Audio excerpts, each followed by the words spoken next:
ایک دفعہ کا ذکر ہے، دو بھائی تھے۔ وہ دونوں ہی بھائی بہت پیارے تھے۔ ایک دن وہ باہر سے آئے اور اپنی امی کو سلام کرنے لگے۔ السلام علیکم امی جان۔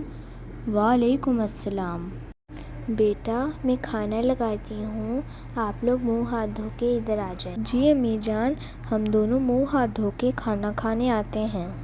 آ جائیں حسنین اور انس، میں نے کھانا لگا دیا ہے۔ ہاں جی امی جان، ہم آ رہے ہیں۔ چلیں بیٹا کھانا شروع کریں۔ امی، ہم کھانا تو شروع کر لیں گے، پہلے آپ ہمیں ایک بات بتائیں، یہ السلام علیکم کا کیا مطلب ہے؟ پتہ ہے، جب میں واپس آ رہا تھا تو میں نے پڑوس والے انکل کو سلام کیا، وہ بہت خوش ہوئے اور انہوں نے مجھے کہا وعلیکم السلام، ہم دونوں بھی بہت خوش ہوئے۔ اور پھر میں پولیس والے انکل کے پاس گیا، میں نے انہیں سلام کیا، وہ بہت خوش ہوئے اور انہوں نے مجھے کہا وعلیکم السلام۔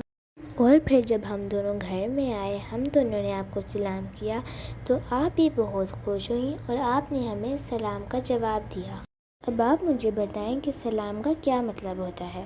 بیٹا، سلام کا مطلب ہوتا ہے سلامتی، یعنی آپ نے جس بندے کو بھی سلام کیا، آپ نے اسے سلامتی کی دعا دی۔ اور جب اس بندے نے کہا وعلیکم السلام تو اس کا مطلب ہے آپ پر بھی سلامتی ہو۔